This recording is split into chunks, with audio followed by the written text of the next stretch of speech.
Summer holidays வந்தாச்சு, நம்ம GT Holidays வந்தாச்சு. GT Holidays, South India's #1 travel brand. 5-star K Senthil மற்றும் டுவின் ஸ்டுடியோஸ் பிரசன்ட் சிபிராஜ் நடிப்பில் 10 hours வெற்றி நடை போடுகிறது. Oscar is always on right track. That is why Fast Track Taxi அப்போ உடனே டவுன்லோட் பண்ணுங்க. சினிமாக்காரங்க வந்து இதை கிராஸ் பண்ணாமல் இருந்திருக்க முடியாது. இந்த டீ கடை மட்டும் இல்லை, இது ஒரு டீ கடை, அப்புறம் வந்து இதுக்கு அடுத்து இன்னொரு டீ கடை இருக்கு. எதனால சினிமா? நல்ல கொஸ்டின். நீங்கள் அஸ்னேட்டரை காக்கா பிடிச்சி அவரை ஃபாலோ பண்ணி அவர் வீட்டுக்கு நீங்கள் காய்கறி வாங்கி கொடுத்தா கூட கிடைக்காது. அதே நேரத்தில் யாராவது ஒருத்தர் உங்களுக்கு நல்ல தெரிஞ்ச ஒரு பெரிய டேரக்டரோ இப்போ கேமராமேனோ இன்னொரு படத்தில் சொல்லிவிட்டோம், அப்படி ஒரு வாய்ப்பும் கிடைக்காது. கிடைச்சாலும் அந்த வாய்ப்பு வந்து உங்களை ஆளாக்குற வாய்ப்பாக இருக்காது. நான் வந்து ஒரு சம்பளம் பேசியிருக்கேன், அந்த சம்பளம் பேசி நடித்து முடிச்சாச்சு. ஆனால் ரொம்ப நாள் ஆயிடுச்சு டப்பிங்க்கு வர்றது. இப்போ எங்களுக்கு வந்து கடைசி ஆப்ஷன் வந்து டப்பிங் தான். டப்பிங் முடிச்சோன்னா மீதி தொகையை கொடுத்துருவாங்க. அந்த மீதி தொகையை கேட்க போகும்போது இல்லை நான் இவ்வளோ தான் தர முடியும். 5ஆம் தேதியில் 100 ரூபா கொடுத்தாங்க ஃபஸ்ட்டு. அது வாங்கணும்னு எப்படி இருக்குங்க? ஆனால் நான் அந்த சென்டிமெண்ட்டாக அந்த ஃப்ரேம் பண்ணி வைக்கிறது அதெல்லாம் நான் எதுவும் பண்ணல. அதுவும் காசு தானே, அதை செலவு பண்ண தான் மரியாதை அதுக்கு. முனிஷ்காந்த் வந்து இதுக்கு போவார், கோயம்பேட்டில் லோடு இறக்க போவார், அப்புறம் சமையல் வேலைக்கும் போவார். நான் வந்து இந்த வீடு ஷிஃப்டிங் வேலையும் பியானோ வேலையும் மட்டும் தான் போகிறேன். முண்டாசுப்பட்டி நடிக்கலைன்னா என்ன இருந்திருக்கோம் அப்படின்றது தான். இறுதி சுற்று அன்னைக்கு கூப்பிடும்போது அன்னைக்கு எனக்கு பெருசாக தெரியலனாலும் அன்னைக்கு போய் அந்த நேரத்தில் சுதா மேடம் நான் பார்க்கலைன்னா அந்த படம் எனக்கு படம் கிடச்சிது. வேற ஒரு நடிகரை கேட்ச் பண்ணி வச்சுருந்தது. அவர் ரொம்ப பிரபலமான நடிகர் தான். ஆனால் இந்த போர்ஷன் படத்துக்குள்ளே வருமா வராதான்னு தெரியாது. அதனால் நான் அவரை கூப்பிடல. அதுக்கு பதிலாக நான் உங்களை கூப்பிட்ருக்கேன், நீங்கள் பண்ணுங்கள். ஒருவேளை வரலைன்னா அப்செட் ஆகாதீங்க, ஆனால் வந்தால் ஜாலியாக எடுத்துக்கங்க. அவ்வளோதான். ரொம்ப சிம்பிளாக சொன்னார். எனக்கு அது ரொம்ப ரொம்ப பிடிச்சிருந்துச்சு. இவ்வளோ ப்ராக்டிக்கலாக ஒரு டைரக்டர் நம்மகிட்ட சொல்ல வேண்டிய அவசியமே இல்லையா. நமக்காக ஒரு தியேட்டர் கிளாப் பண்ணது அந்த படம் தான் ஃபர்ஸ்ட். நீங்கள் வந்து சுதா மேம்க்கு வந்து ரொம்ப ஒரு லக்கியான ஒரு ஆக்டர். இந்த படத்தில் இருக்கீங்களா? இந்த படத்தில் ஒரு சின்ன ரோல் பண்ணுறேன். வடிவேல் சார் இருக்கேன்னா சார் வந்து ஃபர்ஸ்ட் டைமாக அவர் நடிக்காத ஒரு படத்துக்கு இந்த படத்துக்கு ஒரு பாட்டு பாடியிருக்காரு அவர் வாய்ஸில். அப்பாவோட சட்டையில் ஒரு ஸ்மெல் ஒன்று இருக்கும். ஸோ அந்த ஸ்மெல்லு தான் இந்த படம்.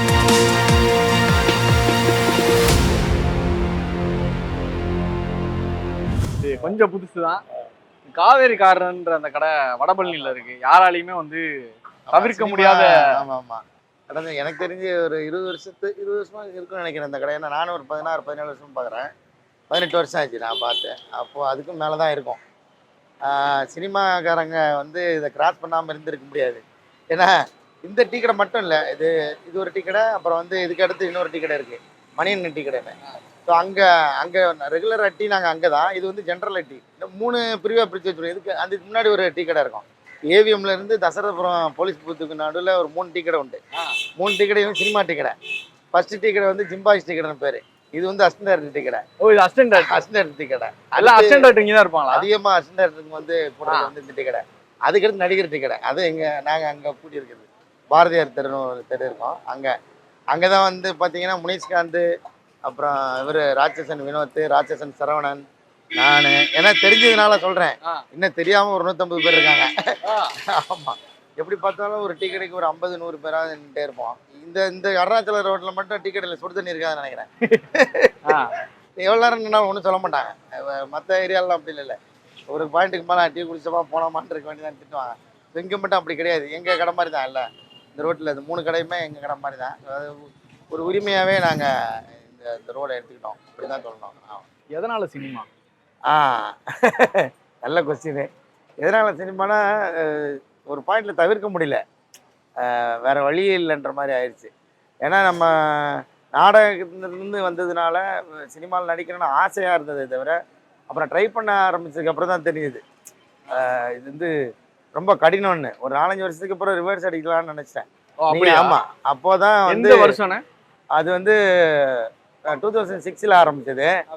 2010-11 டைம்லலாம் வந்து சரி இதுக்கு மேலே நம்மளால் ஒன்றும் பண்ண முடியாதுன்ற மாதிரியான ஒரு சூழல் வந்து ரிட்டர்ன் போயிடலான்னு ஒரு முடிவுக்கு வந்துட்டோம். அப்போ தான் இந்த எதனால சினிமான்ற ஒரு கொஸ்டின் வச்சு, அப்போ எதுக்கு நம்ம இவ்வளோ நாள் நம்ம இங்கே ஸ்பெண்ட் பண்ணோம், இப்போ திடீர்னு போயிட்டோன்னா இவ்வளோ நாள் இங்கே செலவு பண்ண அந்த வருஷங்கள் வீணாக போகுது. அப்புறம் வேறு ஏதாவது தொழில் பண்ணியிருந்தால் அதில் சம்பாதிச்சிருப்போம், அதுவும் இல்லாமல் போயிடுது அப்படின்ட்டு அதுக்கப்புறம் டப்பிங் யூனியனில் மெம்பர் ஆகிக்கலாம் ஒரு சேஃப்டிக்கு அப்படின்னு டப்பிங் யூனியனில் கார்டு எடுத்து மெம்பர் ஆகிட்டு மறுபடியும் தேட ஆரம்பித்தோம். வெறும் டப்பிங் மட்டும் பண்ணிருந்தீங்க? இல்லை, டப்பிங் வந்து நடிக்க வாய்ப்பு தேடுறத விட கஷ்டம் அது. ஆமாம். நடிக்கிறதுக்காக பரவாயில்ல, ஆஃபீஸில் போய் டைரக்டர் பார்த்தா போதும். ஆனால் டப்பிங் வாய்ப்பு தேடுறதுங்கிறது ரொம்ப சிரமம். ஆமாம் ஆமாம் ஆமாம். ஏன்னா அது ஒரு ஒரு குறிப்பிட்ட இன்சார்ஜ் கையில் தான் இருக்கும் அந்த வாய்ப்பு. நம்ம அவங்கள ஃபாலோ பண்ணணும், அவங்கள தொடர்ந்து அவங்கள பின்தொடரணும். அப்ப எதுக்காக அந்த கார்டு வாங்குனீங்க? அது ஜென்ரலாக ஒரு வேலை கிடைக்கும்ன்றதுனால ஆனால் கிடைக்கும், க்ரௌடு அந்த மாதிரி கிடைக்கும். ஒரு கேரக்டருக்கு பேசுறது, அந்த பிட்ஸ் வாய்ஸ் பேசுறதுன்றது ரொம்ப ரொம்ப லேட்டாகும். அதான் சொல்கிறேன்னே, நடிக்க ட்ரை பண்ணுறத விட லேட் ஆகும். அது அவ்வளோ நாள் நம்ம அதுக்குள்ளே ஒர்க் பண்ணிகிட்டே இருக்கணும், நம்ம ஸ்கில்லை காமிச்சு அதுக்கப்புறம் தான் வர முடியும். அந்த சம்பளம் போதுமானதா இருந்ததா? இல்லை, டப்பிங்கில் இருக்கிற சம்பளம் போதுமானதெல்லாம் இருக்காது. ஆனால் சினிமாவில் ஏதாவது வேலை பார்க்கணுமேன்றதுக்காக அது இனிமேல் வேறு வேலை பார்க்கக்கூடாதுன்னு முடிவு பண்ணி, அதுதான் ஏன் எதுக்கு இந்த சினிமான்ற மாதிரி இனிமேல் வேறு வேலை பார்க்க முடியாதுன்ற முடிவுக்கு வந்ததுக்கப்புறம் தான் அந்த டப்பிங் யூனியன் கார்டு எடுத்தது. வீடு வந்து ரொம்ப முக்கியமான ஒரு விஷயம் நம்மளுடைய வாழ்க்கையிலேயே. நம்ம ஏதாவது ஒரு விஷயம் பண்ண போறோம்னா வீட்டை பற்றி யோசிச்சு பார்ப்போம். சினிமாக்குள்ளே வர போகிறோம், இவ்வளோ கஷ்டம் இருக்க போகுதுன்றது தெரிஞ்ச பிறகு பக்கத்துலேயே வந்து வீடும் தெரிஞ்சிருக்கும். என்ன முடிவு பண்ணீங்க? ஏன்னா ஆக்சுவலாக நான் வந்து நான் ட்ரை பண்ணியிருக்க வேண்டிய வருஷம்னு பார்த்தா ஒரு 98 அந்த டைமில் ட்ரை பண்ணியிருக்கேன். அப்போயே வந்து சென்னை கேப் ஆகிட்டேன். ஆமாம், ஒரு 8 வருஷம் கேப் ஆனது காரணமே நீங்கள் சொன்ன அந்த வீடு தான். ஏன்னா திடீர்னு நம்ம வீட்டை விட்டு சினிமாக்குன்னு சொல்லி முழுசாக போயிட்டோன்னா அப்புறம் வந்து இங்கே சர்வேல் பண்ணுறது ரொம்ப கஷ்டம். அப்போ வந்து என்கரேஜும் பண்ணல, டிஸ்கரேஜும் பண்ணல, ஓப்பனாக விட்டாங்க. வேணும்னா அது உன்னோட ரிஸ்க், போனால் போய்க்கலாம் அப்படின்ற மாதிரி சொல்லி விட்டாங்க. அது ஆக்சுவலாக நல்லது எனக்கு தெரிஞ்சு. நீங்கள் ஒருவேளை என்கரேஜ் பண்ணியிருந்தா அவங்கள நம்ம திருப்திப்படுத்தணுன்ற ஒரு ப்ரெஷருக்குள்ளே போயிருப்போம். டிஸ்கரேஜ் பண்ணியிருந்தால் அதுவே பெரிய மன உளைச்சலாக இருந்திருக்கும், இந்த வேலை செஞ்சுருக்க முடியாது. இது ரெண்டும் இல்லாமல் நியூட்ரலாக இருந்தது, நமக்கு கொஞ்சம் ஒரு சப்போர்ட்டாக இருந்தது. இப்போ என்கரேஜ் பண்ணியிருந்தா கூட அந்த மாதிரி இருந்திருக்காது. இப்போ நம்மளை ஃப்ரீயாக விட்டோடனே ஐயோ இந்த மௌனம் வந்து பெரிய விஷயம், அதை ஓவர் கம் பண்ணி அவனை அதுக்கு நம்ம ஏதாவது இங்கே பண்ணாதான். பட் இருந்தாலும் அது நம்ம கையில் இல்லை. இந்த மெனக்கிட்டு ரொம்ப முயற்சி பண்ணி ஓடுனதில் கிடச்சிருச்சுன்னு தான் சொல்ல முடியும். ஏன்னா இன்னமும் என் செட்டில் வந்து எனக்கு முன்னாடி ட்ரை பண்ணவங்களாம் இன்னும் இங்கே ட்ரை பண்ணிட்டு தான் இருக்காங்க. ஸோ அதில் எனக்கு கொஞ்சம் சீக்கிரம் கிடச்சிருச்சு தான் நான் நம்புகிறேன். ஸோ அவங்களுக்கும் கிடைக்கும் கொஞ்சம் முன்னப்பின்னா. அந்த டைம் பீரியடில் எனக்கு வந்து கொஞ்சம் சீக்கிரமாக கிடச்சிச்சு. ஒரு 10 வருஷத்துலேயே நல்ல வாய்ப்புலாம் கிடச்சிச்சு. அந்த சமயத்தில் வாய்ப்புன்றது எப்படி அமைஞ்சது? ஆக்சுவலாக அது வந்து யாராவது ரெஃபர் பண்ணணும்னு சொல்லுவாங்களா, அந்த மாதிரி நடக்குமா? இல்லை நீங்கள் சொன்னீங்களே இந்த மாதிரி டீ கடைக்கு வந்து நின்று அசிஸ்டன்ட் டைரக்டர் யாராவது காக்கா பிடிச்சிட்டா அந்த மாதிரியா? இது எதுவுமே இதில் எதுவுமே சினிமாவில் நடக்காதுன்னு எனக்கு என் அனுபவத்தில் தான் தெரிஞ்சது. அப்படியா? ஆமாம், நீங்கள் அசிஸ்டன்ட் டைரக்டரை காக்கா பிடிச்சி அவரை ஃபாலோ பண்ணி அவர் வீட்டுக்கு நீங்கள் காய்கறி வாங்கி கொடுத்தா கூட கிடைக்காது. அது நேரத்தில் யாராவது ஒருத்தர் உங்களுக்கு நல்ல தெரிஞ்ச ஒரு பெரிய டைரக்டரோ இப்போ கேமராமேனோ இன்னொரு படத்தில் சொல்லிவிட்டோம், அப்படி ஒரு வாய்ப்பும் கிடைக்காது.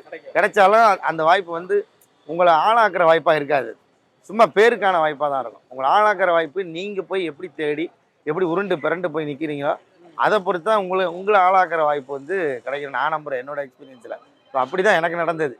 ஒரு ஓப்பன் ஆடிஷனில் போய் ஆடிஷன் பண்ண போய் ஃபோட்டோ கொடுத்து ஒரே ரிப்பீட்டடான அந்த டைலாக் கேட்கும். சரி கொடுத்துருப்பாங்க, கூப்பிட்றான், ஃபோட்டோ கொடுத்துருப்பாங்க, கால் பண்ணுறேன், இதே ரிப்பீட்டாக கேட்டு நம்ம ஒரு இடத்துல ஒரு மென்டலி ஒரு மாதிரி இதாகும்ல. ஆமாம் இப்படி தான் சொல்லுவீங்க ஆனால் கூட மாட்டீங்க அப்படின்னு கொடுப்போம்ல அந்த இடம். அது எத்தனாவது ஆஃபீஸ் போகும்போது இல்லை எத்தனாவது படத்துக்கு ஃபோட்டோ கொடுக்கும்போது? ஆஃபீஸ்னால் அது எண்ண முடியாது, அவ்வளோ ஆஃபீஸ் போயிருந்திருப்போம். நான் சொல்கிறது ஒரு 2009 ஒரு 3-4 வருஷத்தில் அந்த சலிப்பு வந்துருச்சு எனக்கு. ஒரு 4 வருஷத்துலேயே அந்த சலிப்பு வந்துருச்சு. அப்புறம் அது ட்ரை பண்ண ஆரம்பித்து அந்த இடத்துக்கு அந்த சலிப்பாக ட்ரை பண்ணுற நேரத்தில் அந்த ஒரு சலிப்பு வரும்ல, அந்த சலிப்பில் தான் அந்த ஒரு வாய்ப்பு கிடச்சிது. ஆனால் படம் ரிலீஸ் ஆகலை. அதுக்கப்புறம் முதல் படம் அதில் தான் உங்கள் கேரக்டர் காளி ரசையினை தீச்சுடினும்னு ஒரு படம். அப்புறம் அது ரிலீஸ் ஆகலன்னொன்னே அடுத்த வருஷத்துல திரும்பவும் ஃபர்ஸ்ட்லேருந்து ஆரம்பிக்க வேண்டியது. அப்படி ஆரம்பித்தேன். நான் ஷார்ட் ஃபிலிம்லாம் நாளைய பின்னர்லாம் வந்ததுக்கப்புறம் அதுக்குள்ளே போய் தேட ஆரம்பிச்சது. இப்போது சில படங்கள் வந்து வாய்ப்பு கொடுக்குறோம்ல, உங்களுக்கு ஏன் நான் வந்து காசு கொடுக்கணும் அப்படின்ற ஒரு இது வந்து உங்களோட ஆரம்ப காலகட்டத்தில் கண்டிப்பாக நடந்திருக்கும். ஏன்னா உங்களுக்கு வாய்ப்பு இருக்குது ஆனால் சம்பளம் கிடையாது, இதனால் உங்களுக்கு வந்து அடுத்தடுத்த படத்துக்கு வாய்ப்பு சான்ஸ் கிடைக்கும் அப்படின்னு சொல்லுவாங்க. அந்த மாதிரி எத்தனை படம் பரவாயில்லன்னு நடிச்சு கொடுத்துருக்கீங்க? அதெல்லாம் இப்போ வரைக்குமே நடக்குது. நான் சொல்கிறது வந்து அப்போ இல்லை, இப்போ வரைக்குமே அந்த ஒரு எனக்கும் நடக்குது. இப்போ ரீசெண்டாக கூட நடந்தது. அந்த படத்து தயாரிப்பாளர் இயக்குனர் பேரை சொல்ல முடியாது. ஏன்னா நான் வந்து ஒரு சம்பளம் பேசியிருக்கேன், அந்த சம்பளம் பேசி நடித்து முடிச்சாச்சு. ஆனால் ரொம்ப நாள் ஆயிடுச்சு டப்பிங்க்கு வர்றது. இப்போ எங்களுக்கு வந்து கடைசி ஆப்ஷன் வந்து டப்பிங் தான். டப்பிங் முடிச்சோன்னா மீதி தொகையை கொடுத்துருவாங்க. ஸோ அந்த மீதி தொகையை கேட்க போகும்போது இல்லை நான் இவ்வளோ தான் தர முடியும் அப்படின்னு சொல்லிட்டா கூட பரவாயில்ல, நான் இவ்வளோ தான் தரணும்னு மாற்றி சொல்லிட்டாரு. இப்போ எழுத்து இதுவாக நம்மக்கிட்ட இல்லை, அதாவது அந்த கான்ட்ராக்ட் சைன் பண்ணது நம்மக்கிட்ட காப்பி இல்லை, அதனால நம்ம போராட முடியல. சரின்னு விட்டுருக்கேன். அது மாதிரி இப்போ இருக்குது. அது மாதிரி ஆரம்ப காலத்துலலாம் அது மாதிரிலாம் நிறையா இருந்திருக்கு. நமக்கு அப்போ அந்த ஃபோக்கஸ் இருக்காது. இதில் நமக்கு என்ன ரோல் இருக்குது, இந்த ரோல் வந்து படத்தில் நிற்குமா, அந்த ஜட்ஜ்மெண்ட் தான் பார்ப்போம். அப்புறம் இது வந்து ஒரு சீனாக இருந்தாலும் பேசப்படுமா, அது மட்டும் தான் கவனிப்போம். காசை பற்றி பெருசாக யோசிக்க மாட்டோம். ஏன்னா அப்படியே எவ்வளோ கொடுத்தாலும் இப்போ நம்ம வந்து அப்போல்லாம் வந்து நம்ம ட்ரை பண்ணுற டைமில் வந்து எனக்கு தெரிஞ்சு வருஷத்துக்கு ஒரு 10 நாள் ஷூட்டிங்மா இருக்குன்னு வச்சுங்களேன். 10 நாள் 20 நாள் ஷூட்டிங் இருக்குன்னு வச்சுங்க. எவ்வளோ சம்பளம் கொடுத்தாலும் பார்த்து ஒரு வருஷத்துக்கு இல்லையா? அதனால நியாயமான சம்பளம்லாம் கொடுக்க தான் செய்வாங்க. அது வந்து ஆனால் நம்மளோட தேவையை பூர்த்தியெல்லாம் செய்யாது. அந்த நேரத்துக்கு அது ஒரு வெகுமதியாக இருக்கும், அவ்வளோதான். அந்த ஒரு படத்தில் நடித்ததுக்கான வெகுமதியாக நம்ம ஃபீல் பண்ணிக்க வேண்டியதான். பெரிய சம்பளம்லாம் இருக்காது. சரி, அப்போ முதல் சம்பளம்? முதல் சம்பளம்னா என்ன படம்னு சொல்லலாமா? சொல்லலாம்.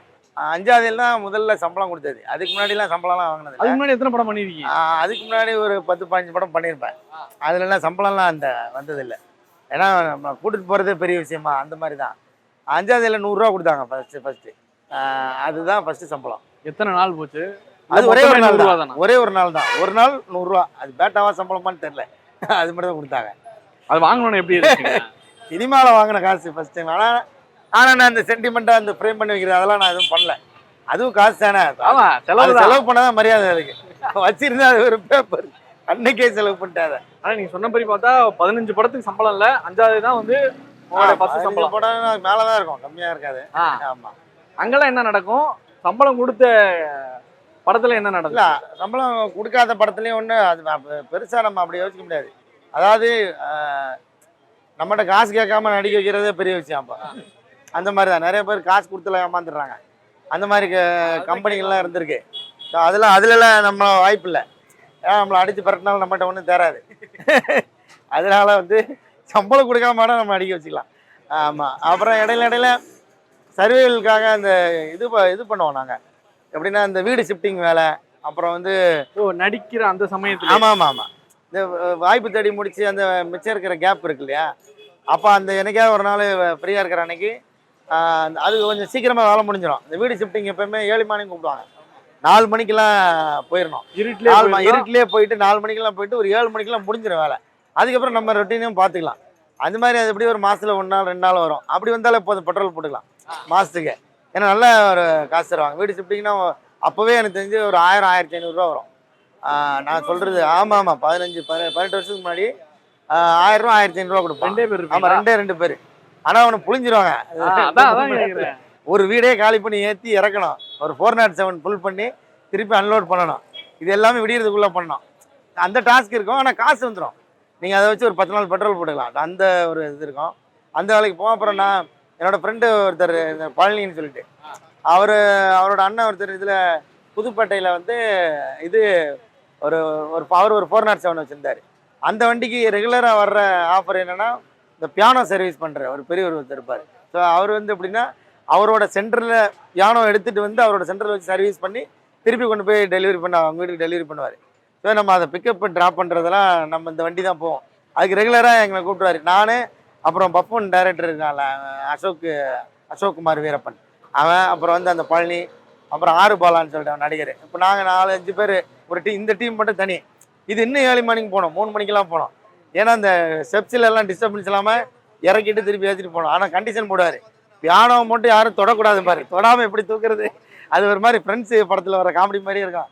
ஏற்றிட்டு அவரை முன்னாடி நீங்கள் சேஃபாக கேபினில் உட்காந்துங்கன்னா அவரை முன்னாடி ஏற்றி விட்ருவோம். அந்த சர்வீஸ் பண்ணுற பெரியவரை முன்னாடி ஏற்றிட்டு நாங்கள் வந்து ஓப்பன் பண்ணி விட்டு நாங்கள் வாசிக்கிட்டே வருவோம். சத்தத்தில் அவர் கேட்காது. நாங்களே பெரிய பியானிஸ்ட் மாதிரி வாசிக்கிட்டே போவோம். இந்த மாதிரி நிறையா ஃபன்னெல்லாம் நடக்கும். இதெல்லாம் வந்து இடையில சர்வேல் கலந்த ஃபன்னு. அதெல்லாம் இது நீங்கள் இப்போ ஒன்று சொல்கிறீங்க, இன்னும் சொல்லாத நிறைய வேலைகள் இருக்கு. என்னென்ன வேலைகள்லாம் ஆக்சுவலாக பார்த்துருக்கீங்க? ஐயா, நான் இந்த சமையல் வேலைக்கு பெரும்பாலும் நான் போக மாட்டேன். ஏன்னா நம்ம வீட்லேயே அந்த வேலை தான் நடந்துகிட்டு இருப்போம். கேட்ரிங் வச்சுருந்தாங்க.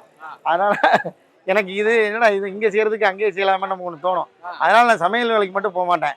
இந்த மாதிரி டெம்பரரி வேலைக்கெல்லாம் போவேன். அப்புறம் வந்து முனிஷ்காந்த் வந்து இதுக்கு போவார், கோயம்பேட்டில் லோடு இறக்க போவார். ஆமாம், அவர் சில நேரத்தில் கோயம்பேடு லோடு இறக்க போவார். அப்புறம் சமையல் வேலைக்கும் போவார். நான் சொல்கிற கட்டெரும்பு இவங்கெல்லாம் அந்த சமையல் வேலைக்கெல்லாம் போவாங்க. சில பேர் ஆக்டிங் டியூட்டி டிரைவர் டிரைவிங் தெரிஞ்சவங்களும் ஆக்டிங் டிரைவர் டியூட்டிக்கு போவாங்க. இப்படி நிறைய சில பேர் பெயிண்டிங் வேலைக்கு போவாங்க. வரும்போது 2 ட்ரெஸ் எடுத்துகிட்டு வருவாங்க. அந்த பெயிண்டிங் ட்ரெஸ் தனியாக இருக்கும்.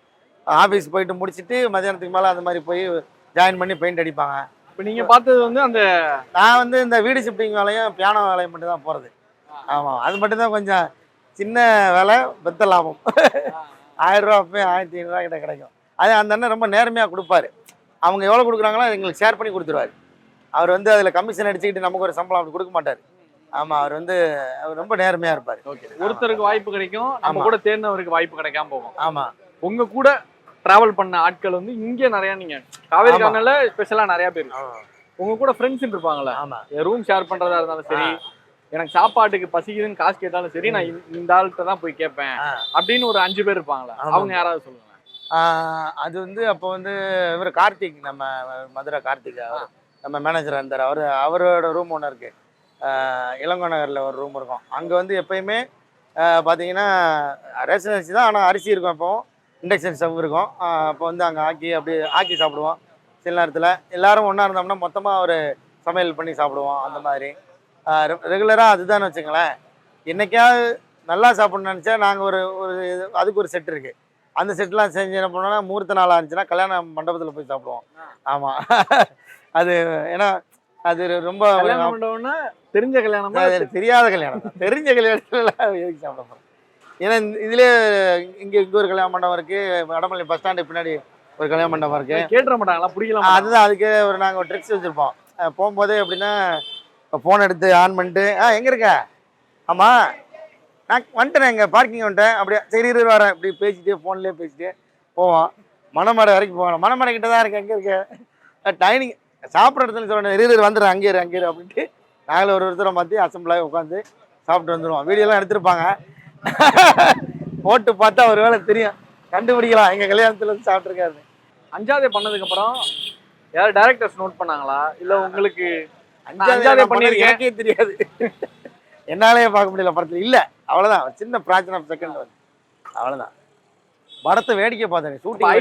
உங்களுக்கு ஃபர்ஸ்ட் எப்படி தான் ஆரம்பிச்சு? அது வந்து நாளை இயக்குனர், அப்புறம் வந்து சினிமாவை பார்த்தோன்னா வாக் வாட்டர் கட்டிங், அந்த படம் தான் ஃபர்ஸ்ட் ஒரு 2-3 சீன் வருது. அப்புறம் NH4 உதயம் NH4ல ஒரு முக்கியமான கதாபாத்திரம், அதுதான் தெரிய ஆரம்பிக்குது. அதுக்கு ஆடிஷன் பண்ணது எப்படி? அதுக்கு வந்து ஆடிஷன் பண்ணல. ஆக்சுவலாக உதயம் NH4 வந்து ஆடிஷன் பண்ணல, நாளை இயக்குனரில் ஷார்ட் ஃபிலிம் நடிச்சது. அப்போ வந்து வெற்றிமாறன் சார் வந்து அங்கே ஜட்ஜாக வந்திருந்தாங்க. அப்போ அவர் வந்து அங்கே இருக்கிற ஷார்ட் ஃபிலிம்ஸ் பார்த்து அதில் என்னோட நம்பரை கேட்டு வாங்க சொல்லி, அவர் ப்ரொடக்ஷன் கம்பெனின்றதுனால அவர் தான் ஸ்கிரிப்ட் அந்த படத்துக்கு. ஸோ அப்படி கூப்பிட சொல்லி அப்படி கிடைச்ச வாய்ப்பு, அது நாளை இயக்குனர் மூலமாக கிடைச்ச வாய்ப்பு அது. ஏன்னா நாளை இயக்குனர் வந்து உங்களுக்கு ஒரு பெரிய ஒரு ஓப்பனிங், ஒரு ஐடி கார்டு மாதிரி இருந்திருக்கும். அதை மதிச்சு எத்தனை டேரக்டர்ஸ் வந்து ஓகே இவரை நம்ம சேர்த்துக்கலாம் அப்படின்னு எத்தனை பேர் பார்த்துட்டு இருப்பாங்க? நிறைய. அதான் நாளை இயக்குனர் நடித்ததில் இந்த பெரிய அட்வான்டேஜ் எனக்கு என்னன்னா, நான் CD போட்டு வச்சுக்கேன். ஒவ்வொரு ஷார்ட் ஃபிலிமே CD போட்டு அதில் எழுதி வச்சுக்கிறது. முண்டாசுப்பட்டி ஷார்ட் ஃபிலிம்லாம் அதுக்கு வந்து ஒரு பெரிய அளவில் உதவி பண்ணுச்சு. ஏன்னா ஷார்ட் ஃபிலிம் பார்த்தா ஒரு அட்டென்ஷன் இருக்கான். அஸ்வத்துக்கு ஒரு படம் ஷார்ட் ஃபிலிம் நடிச்சிருக்கேன், சட்டம் தன் கடமையை செய்யும் அப்படின்னு ஒரு ஷார்ட் ஃபிலிமு. அஸ்வத் மாரிமுத்து அவரோடதுல நான் வந்து அது போலீஸாக நடிச்சிருப்பேன். அதெல்லாம் வந்து காப்பி போட்டு, அந்த CDயை காப்பி போட்டு ஒரு 5-6 CDக்குள்ளே அது ஒரு CDயாக வச்சுருந்து அதை எடுத்துகிட்டு போய் போட்டு காமிக்கணும். என்னென்னா அவங்கள பார்க்க வைக்கிறது ஒரு பெரிய கஷ்டமாக இருக்கும். எல்லாரும் எடுத்து CD எடுத்து வந்து உட்காந்து பார்த்துக்கிட்டே இருக்க முடியாது அவங்களும். அப்புறம் நம்மளால் கொடுத்துட்டு வர முடியாது. போட்டோன்னா 5 ரூபா, CD 50 ரூபாயிரம். அப்போவே 10 மடங்கு ஆகும். 10 ஃபோட்டோ போட்டுடலாம் ஒரு CD கொடுக்குறதுக்கு. அதனால் CDயை கொடுத்துட்டு வர முடியாது. சிறந்த 10 இயக்குநர்கள் இப்போ ஆக்டிவாக இருக்கிற 10 டைரக்டர்ஸை போட்டிங்கன்னா அதில் 7 பேர் நாளை இயக்குனர் பண்ணவங்களாம் இருக்காங்க. ஸோ அப்படி அது அவங்க எல்லாருமே எனக்கு தெரிஞ்சவங்களாம் இருக்காங்க. ஏன்னா நான் சீசன் 2லேருந்து இருக்கேன், சீசன் 2 சீசன் 3 அதில் பண்ண எல்லா டைரக்டரும் தெரியும். அஸ்வத் வந்து season 3, Bhagyaraj Kannan season 3, Nithilan season 3, அப்புறம் வந்து அருண் வந்து சீசன் 2, ராம்குமார் ரவிக்குமார்லாம் சீசன் 2. ஆமாம், ராம்குமார், ரவிக்குமார், அப்புறம் வந்து அருண்குமார், அப்புறம் வந்து கல்யாண், இவங்கெல்லாம் சீசன் 2. சீசன் 1ல் தான் இவங்க நலன் சார், கார்த்தி சுப்பராஜ் சார், அப்புறம் வந்து நம்ம பாலாஜி மோகன் சார்லாம் அவங்க எங்களுக்கு சீனியர்ஸ். அவங்க ஃபஸ்ட்டு சீசன் 1. சீசன் 2லேருந்து எனக்கு கான்டாக்ட் ஃபுல்லாக எல்லாருமே தெரிய ஆரம்பிச்சு. ஸோ அது எனக்கு ஒரு பெரிய பலம். ஏன்னா இப்போ வந்து பெரிய படங்கள், நல்ல படங்கள் எடுக்கிற லிஸ்ட்டில் வந்து இவங்க தான் இருக்காங்க இன்றைக்கி. ஸோ அவங்க எல்லாமே நமக்கு ரொம்ப பரிச்சயமானவங்கன்னும் போது எனக்கு இன்னும் ரொம்ப சுலபமாக இருக்குது. எல்லா படத்துலையும் ஒரு ஓரமாக காலி வாங்கிட்டு பேர் எழுதுகிறாங்க. அதுவும் ரொம்ப சந்தோஷமா இருக்கு. ஏதோ ஒரு ரோல் கிடைச்சிருது. ஏன்னா ஆரம்ப காலகட்டத்துல வந்து உங்களுக்கு ஏதோ ஒரு ரோல் கிடைச்சா போதும், ஆமா நம்ம வாழ்க்கையை ஓட்டுறதுக்கு ஏதோ ஒரு காசு கிடைச்சா போதும் அப்படின்றது உங்களுக்கு இருந்திருக்கும்ல. இப்போ உங்களுக்கு கிட்டத்தட்ட நிறைய படம் வந்துட்டே இருக்கும். எப்படி வந்து உங்களை ஸ்கிரிப்டை நீங்களே சூஸ் பண்றீங்களா, இல்ல ஓப்பனா பேசணும்னா இல்ல இந்த படம் நல்ல பெரிய பேனரு, நல்ல ஒரு சம்பளம் கிடைக்கும் அப்படின்றதும் இருக்குமா? நீங்க சொல்றதும் ரெண்டாவது பாயிண்ட்டும் இருக்கு கிருஷ்ணா. எனக்கு இங்க சர்வைவல் பண்றதும் நமக்கு தேவைப்படுது. அப்புறம் நமக்கு பிடிச்ச மாதிரியான படங்களும் நடிக்கணும். ஆமா. இதுல நான் இது ரெண்டையும் பத்தி கவலைப்பட மாட்டேன். எது பண்ணக்கூடாதுன்றது மட்டும் கொஞ்சம் கான்சியஸா இருப்பேன். ஆனா அதையும் மீறி சில நேரங்களில் பண்ண வேண்டிய சூழ்நிலை வரும். ஏன்னா அவங்களுக்கு காசு தருவாங்க, அவங்க வந்து பெரிய கம்பெனி கூட அதிகமாக காசு தருவாங்க. அப்போ அந்த படம் தெரிஞ்ச சில படங்கள் பண்ண வேண்டியது இருக்கும். அதனால வந்து செலக்ட் பண்றதுல முடிஞ்ச அளவுக்கு நம்மளை வந்து ரொம்ப பின்னோக்கி இழுக்காத படமாக பார்த்து மட்டும் தவிர்த்துட்டோம்னா போதும் நினைக்கிறேன். செலக்ட் பண்ணுறதை விட தவிர்க்கிறது ரொம்ப ஒரு நல்ல எப்படி சொல்ற நல்ல அறிவாக இருக்கும்னு நான் நம்புகிறேன். சரி, உங்கள் வளர்ச்சியை நீங்களே கண்ணாடியில் பார்க்கும்போது எப்படி இருக்கு? இங்கிட்டு போகும்போது இங்கே இருக்கும்போது இங்கே ஒரு காளி வெங்கட் இருப்பார். ஆமாம் ஆமாம். 2006 வந்து இங்கே ஒரு காளி வெங்கட் இருந்தார்ல. ஆமாம். 2025 அதே காளி வெங்கட் வந்து காரில் போகிறாரு. இங்கே இருக்கிற காளி வெங்கட்டை பார்க்குற போது எப்படி இருந்துச்சு? இது அதான் எப்படி சொல்றேன், இன்னமும் அது ஒரு பிரமிப்பாக தான் இருக்குது. நான் இந்த எல்லா இன்டர்வியூலையும் சொல்ற மாதிரி நமக்கு பெருசாக கோல் அந்த மாதிரிலாம் எதுவும் அச்சீவ் பண்ணிடணும் அப்படின்னு நினைக்கவே இல்லை. முயற்சி பண்ணணும், ஆனால் இதுதான் தொழிலாக இருக்கணும். ஆனால் இது எந்த மாதிரி இடத்துக்கு நம்மளை பொசிஷன் பண்ணணும்லாம் நமக்கு தெரியல. அப்படி தான் போனோம். அது ஏதோ ஒரு எனக்கு தெரிஞ்சு நான் எதிர்பாராத ஒரு நல்ல இடத்துல தான் நான் இருக்கேன்னு நினைக்கிறேன். இது லக்கா ஹார்ட் ஒர்க்கா? இது வந்து லக்கு ஹார்ட் ஒர்க்கு அமையிறதுன்னு சொல்லுவாங்க. அதுக்கு என்ன சொல்லுவாங்க, அமையிறது, நம்மளோட உழைப்புக்குள்ள அமையிறது. அப்படிதான், லக்குன்னு சொல்ல முடியாது. ஏன்னா லக்குன்னா நம்ம எதுவுமே பண்ணாமல் கிடச்சிடணும். ஹார்ட் ஒர்க்னா எல்லா ஹார்ட் ஒர்க்கர்ஸுக்கும் கிடச்சிடணும், அப்படி இல்லை. இது அமையிறது. இப்போ நான் சொல்கிறேன்ல, இப்போ நம்ம ஒருத்தரை இந்த நேரத்தில் போய் மீட் பண்ணணும் அப்படின்னு இருக்குல்ல, நான் அந்த டைரக்டர் அன்றைக்கி போய் பார்க்கலன்னா என்ன நடந்திருக்கும்? அது 12 பேச படத்தில் வர்ற மாதிரி தான். நான் ராம்குமாரை வந்து அவர் டைரக்டர் ராம்குமாரை வந்து அன்றைக்கி நான் மீட் பண்ணலைன்னா இன்றைக்கி எந்த இடத்துல இருந்து தெரியல, வேறு ஏதாவது ஒரு படம் நடிச்சுட்டு வேறு பக்கமாக இன்னொரு ஒரு ட்ராப்பில் நம்ம இருந்திருக்கலாம். இந்தந்த படங்கள் நடிச்சுட்டு இருக்க வாய்ப்பு இல்லை. இப்போ முண்டாசுப்பட்டி நடிக்கலைன்னா என்ன இருந்திருக்கோம் அப்படின்றது தான். இறுதி சுற்று அன்னைக்கு கூப்பிடும்போது அன்னைக்கு எனக்கு பெருசாக தெரியலனாலும் அன்னைக்கு போய் அந்த நேரத்தில் சுதா மேடம் நான் பார்க்கலைன்னா அந்த படம் எனக்கு இப்படி கிடச்சிடும். ஸோ அதெல்லாம் அமையிறதுன்னு நான் நினைக்கிறேன். நான் போகிற நேரத்துக்கு அவங்களுக்கு என்ன சூஸ் பண்ணணும்னு அந்த நம்பிக்கை வர்றது, இது அமைப்பு தான். இது ஒரு அமைப்பு. அது அந்த இன்செக்யூரிட்டின்றது ஒரு ஜாப்லையும் எல்லாருக்கும் இருக்குன்னு சொல்லுவாங்க. ஆமாம். இப்போ நீங்கள் ஒரு என்ன சொல்கிறேன், ஒரு இடத்துல ஒரு ஸ்டேபிளாக இருக்கீங்க, உங்களுக்கான படங்கள் வந்துக்கிட்டே இருக்கும், உங்களால் வந்து ஒரு நாள் கூட ஃப்ரீயாக இருக்க முடியாது, அதுக்கேற்ற மாதிரி படங்களும் வந்துட்டு இருக்கும். இருந்தாலும் உங்களுக்குள்ள ஒரு இன்செக்யூரிட்டி இருக்குமா? நாளைக்கே நம்ம இல்லாமல் நம்மளோட இடத்த வேற ஒருத்தர் பூர்த்தி செஞ்சுருவாரோ அப்படின்ற ஒரு பயம், இன்செக்யூரிட்டி இருக்குமா? இல்லை, அது இன்செக்யூரிட்டின்றோட அது ப்ராக்டிக்கல். ஆக்சுவலாக என்னைக்கா இருந்தாலும் இப்படி நான் எப்படி இந்த இடத்துக்கு வந்தனோ அது மாதிரி இந்த இடத்துக்கு இன்னொருத்தர் வரதான் போகிறாரு. அது வந்து நம்ம தவிர்க்க முடியாது. அது வந்து தவிர்க்க முடியாத மாற்றம். ஆனால் நான் வந்து இதை விட கம்மியாகவோ இல்லை அதிகமாகவோ இருப்பேன். ஆனால் எனக்கு இன்செக்யூரிட்டியாக ஃபீல் ஆனதில்லை. ஆனால் இந்த வேலை தான் பார்ப்போம், இல்லைனாலும் இந்த வேலை பார்க்க ட்ரை பண்ணிவிட்டு இதுக்குள்ளேயே தான் இருப்போம்னு நம்பிக்கை இருக்குது. இன்செக்யூரிட்டி நான் தான் சொல்கிறேன், இதே நான் பெருசாக பார்க்குறதுனால நான் இப்போ இருக்கிற இடமா எனக்கு வந்து ஒரு சாட்டிஸ்ஃபேக்ஷனாக இருக்கிறதுனால எனக்கு இது ஒரு சர்ப்ரைஸாக இருக்குது. சாட்டிஸ்ஃபேக்ஷனோட எனக்கு இந்த இடம் சர்ப்ரைஸாக இருக்குது. அப்போ இதை நான் எதிர்பார்க்காம நடந்ததில்லை. அப்போ இன்னும் எதிர்பார்க்காம நிறைய இடம் இருக்குன்னு நான் நம்புகிறேன். இதை விட இன்னும் பெரிய பொசிஷன் இருக்கும்னு நான் நம்புகிறேன். ஸோ அப்படி தான் இன்செக்யூரிட்டாக நான் ஃபீல் பண்ணது இல்லை இது வரைக்கும். ஆனால் நீங்கள் சொல்கிற மாதிரி ஒரு மாதம் 2 மாதம் தொடர்ந்து ஷூட்டிங் இல்லைன்னா அப்படி தோணும். ஏன்னா எதுவுமே கரெக்டாக வரல, எதுவும் அமையலை, எல்லா படம் தள்ளி போயிடுச்சு, நடுவில் ஷூட்டிங்கே இல்லை, டக்குன்னு இஎம்ஐ ஷார்ட்டேஜ் வர்றது கூட லெவல் கூட வரும்போது தான் நீங்கள் சொல்கிற அந்த இன்செக்யூரிட்டி ஃபீல் வரும். ஆனால் சரி, இருந்தாலும் ஒரு ஓரத்தில் ஒரு ஹோப் இருக்கும், சரி நடக்கும், யாரோ ஒருத்தர் கூப்பிடுவாங்க பார்ப்போம், அப்படி தான் வரும். 5வது சமயத்தில் வந்து உங்களுக்கு அது பெரிய படமா இல்லை அது எப்படி வரப்போகுது எதுவுமே உங்களுக்கு தெரிஞ்சிருக்காது. ஒரு படம், நான் அந்த படம் செம்மையாக ஹிட் ஆகும்னு நினச்சேன், அதே மாதிரி என் ரோலும் செம்மையாக ரீச் ஆகும்னு நினச்சேன், அதே மாதிரியே ரீச் ஆச்சு. ஆனால் என்னோட அது பிகினிங் ஸ்டேஜ் அப்படின்னு ஒரு படம்னா என்ன படம் சொல்லுவேன்? ஃபஸ்ட்டு நான் NH4 தான் சொல்லுவேன். NH4 ஏன்னா வெற்றிமாறன் சார் வந்து அதுக்கு அந்த கேரக்டரை எக்ஸ்பிளைன் பண்ணும்போது என்ன சொன்னாருன்னா, அவரே தான் எக்ஸ்பிளைன். ஆமாம், ஏன்னா அவர் ரைட்டர் அந்த படத்துக்கு, அவர் ஸ்பாட்டில் தான் இருந்தார்.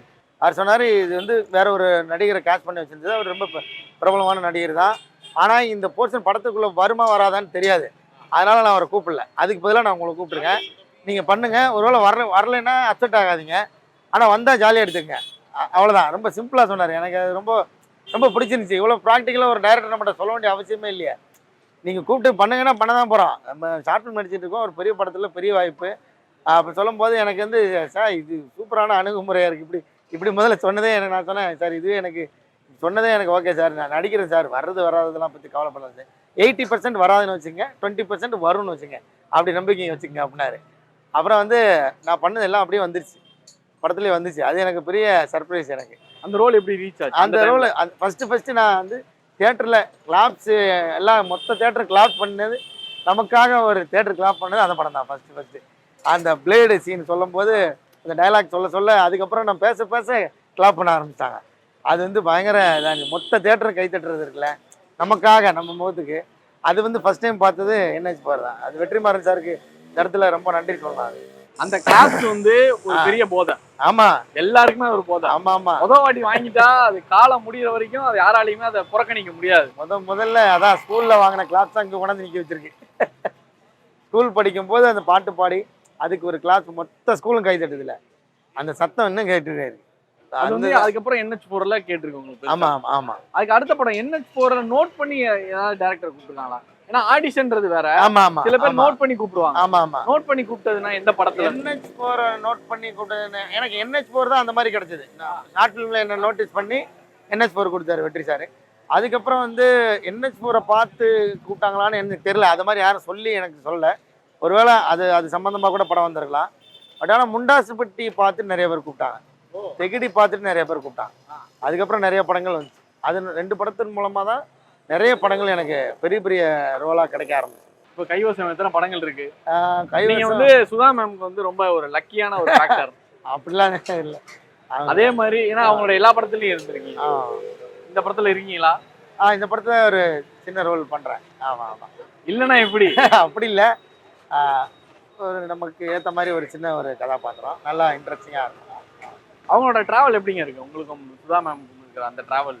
ஏன்னா இல்லை எனக்கு என்னன்னா, அவங்க வந்து ஸ்ட்ரகிளில் ஒரு படம் பண்ணாங்களே, இறுதி சுற்று பண்ணும்போது ஃபஸ்ட்டு படம் வந்து பெரிய அளவில் ஹிட் இல்லை. அதனால வந்து 2வது படம் பண்ணுறதுக்கு அவங்களுக்கு 2வது படம் கிடைக்கிறது சாதாரண விஷயம் இல்லை தமிழ் சினிமாவில். அது ஒரு ஃபீமேல் டைரக்டராக அப்படி சொன்னாலும் அவங்களுக்கு கோவம் வரும். இங்கே அப்படி தான் நம்ம வந்து பொசிஷன் பண்ணி வச்சுருக்கோம். அந்த படம் ஷூட்டிங் ஸ்பாட்டில் இப்போ நம்ம அப்போ அந்த படத்தில் ஒர்க் பண்ணோம் இல்லையா, அப்போ நம்மளை பார்த்துருப்பாங்கல்ல எப்படின்னு, அப்போ நம்மளை பார்த்த பார்வை இருக்குல்ல, அது இன்றைக்கி வரைக்கும் அப்படி தான் என்ன பார்க்குறாங்க.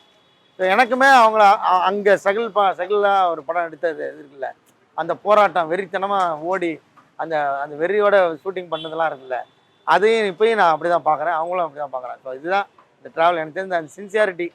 இன்றைக்கும் 7 மணிக்கு கேமரா பட்டன் அழுத்துறாங்க. ரோல் கேமரானா 7 மணிக்கு, காலையில் 7 மணிக்கு ஃபர்ஸ்ட் ஷாட். ஆமாம் ஆமாம். அது எந்த ஊராக இருந்தாலும் எந்த நாடாக இருந்தாலும்.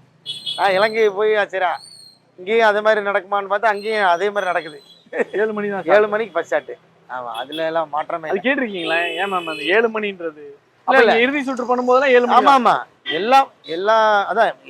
எல்லா நாளும் ஷூட்டிங்கில் அந்த 7 மணிக்கு அவங்களுக்கு வந்து டார்கெட் இருக்குது. அதுக்கு முன்னாடி தான் ஆரம்பிக்கும் தவிர அதுக்கப்புறம் லேட் ஆகாது. ஆமாம் ஆமாம்.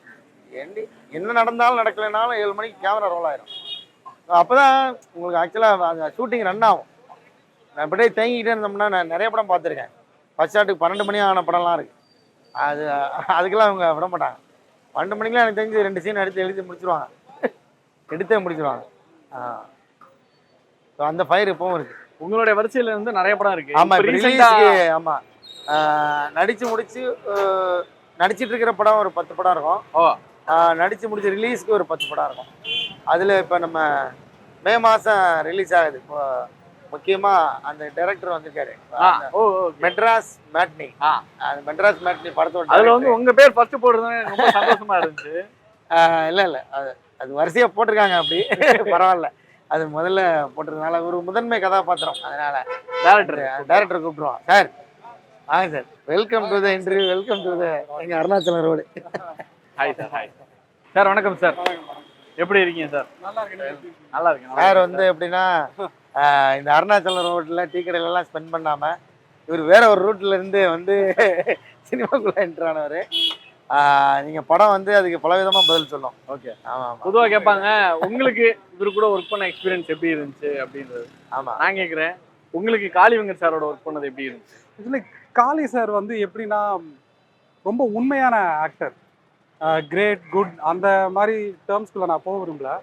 பட் நான் அப்சர்வ் பண்ண வரைக்கும் ரொம்ப உண்மையான ஆக்டர். எனக்கு வந்து பொதுவாக என்ன மாதிரி படங்கள் பிடிக்கும்னா ஆக்டிங் ரொம்ப உண்மையாக இருக்கணும். அது வந்து நம்மள உள்ள ஆட்டோமேட்டிக்காக எழுதிட்டு போயிடும். அதாவது ஒரு ஆக்டரோட ஃபேஸை விட பிக்கஸ்ட்டு ப்ரொடக்ஷன் வேறு எதுவுமே கிடையாது. அதுதான் எமோஷனோட டைரக்ட் டச்.